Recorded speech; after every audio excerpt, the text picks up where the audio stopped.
they got drafted. And that's okay. These airplanes served with pride. They were usually tube frames.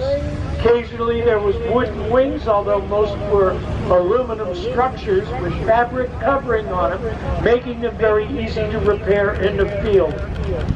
They were built by Stinson, Piper, Aeronca, Interstate, Cessna, de Havilland, and any other mass-produced lightweight aircraft, usually with no radios, limited navigational equipment because of the weight. These airplanes are very light, and they needed to be that way because they could get in and out of tiny little fields. They also got the nickname Grasshopper. Now what we're going to do is, as you can see, they're not really very fast airplanes, but this had its advantages too, because faster airplanes need longer runways. These aircraft were capable of getting in and out of fields no bigger than a football field. 300 feet. These bad boys could do it, and they did it with style, and they did it often. They even tried launching aircraft of this type off of ships using a special hook arrangement where they could come along This is a Taylorcraft L2 on board any Grasshopper. kind of ship that had been modified with the trapeze arrangement. We're going to let you listen to them as they go by.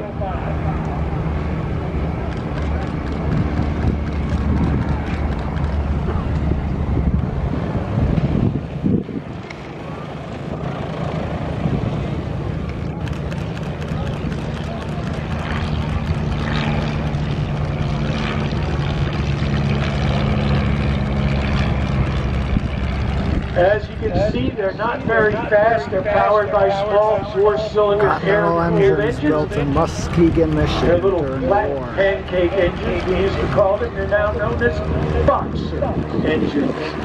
Up in our lead here in the L2M, we have Eric Radilla. He's our team lead. Followed by Tom McIntyre. Fred Fidelaro just went by with his airplane. And here being Tail and Charlie, this is Joe Melanchak. The advantages of these aircraft out in the field were numerous. They did a lot of covert stuff.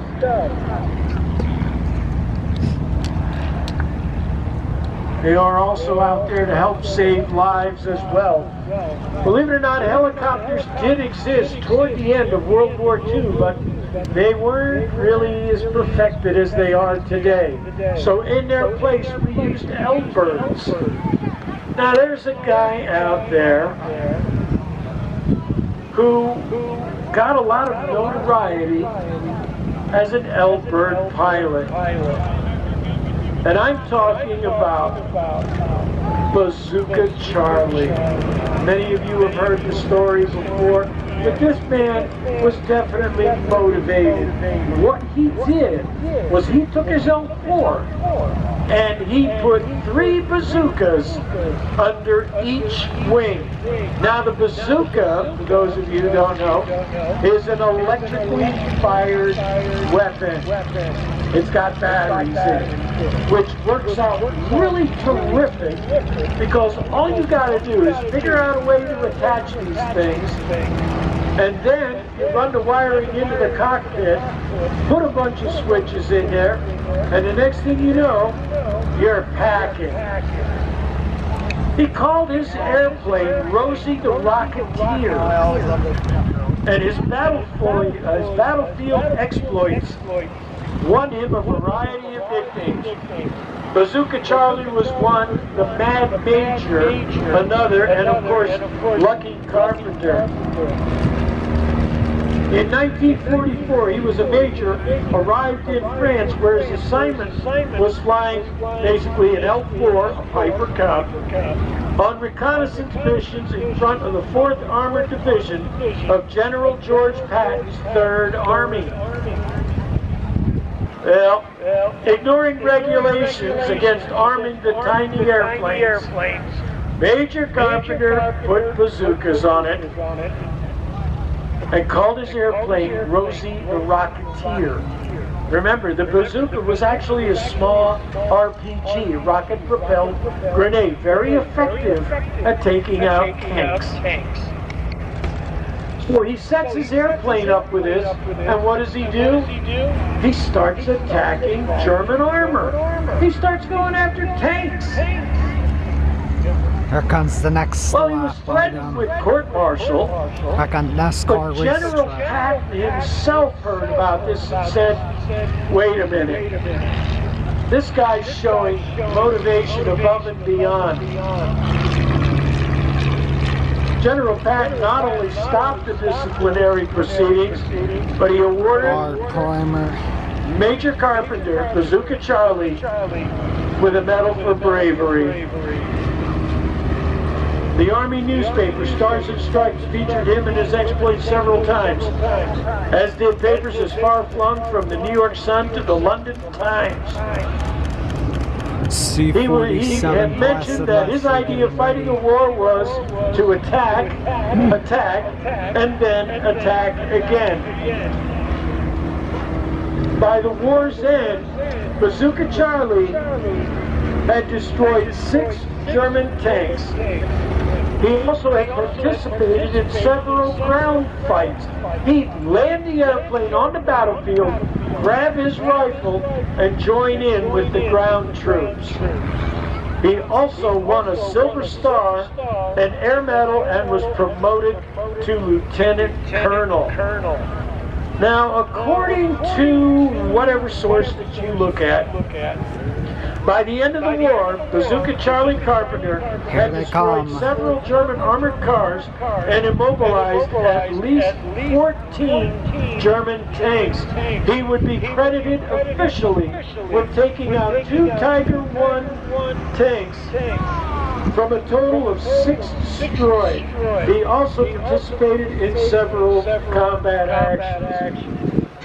He was promoted to Lieutenant Colonel, awarded the Bronze Star, the Air Medal with Oak Leaf Cluster, and the Silver Star with the Oak Leaf Cluster.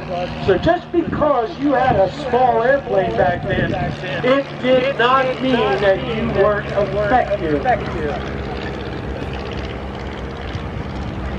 Now our pilots today, Eric Padilla, him and his wife, Lexi, they've started a non-profit called Wings of War, and they're in the middle of trying to get a UC-50, a bamboo bomber, in the air right now.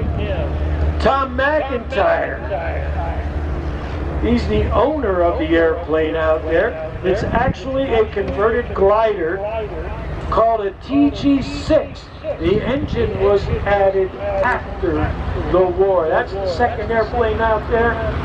Joe Malinchak, he's a new captain at American Airlines on the Airbus A320, 25,000 hours of flying time. They're called the primary trainers.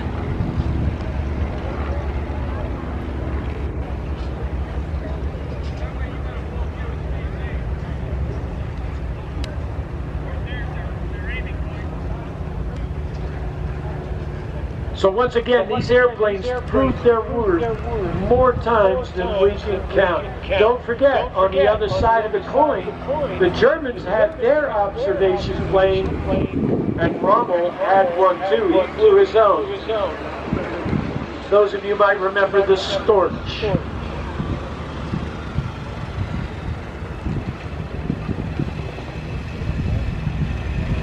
They were small, they were slow, they were easily repaired.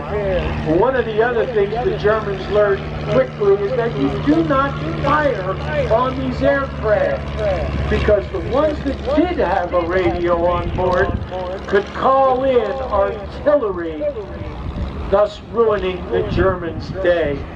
Not that I feel bad about it, but they learned pretty quickly to hold their fire when one of these airplanes was going overhead. Not only would it give away their position, but the United States would deliver friendly mail to them. Or is it unfriendly mail? I guess Looks it like depends they're upon ready which for side of the takeoff. cannon you're facing at Our the time. primary trainers from World War II.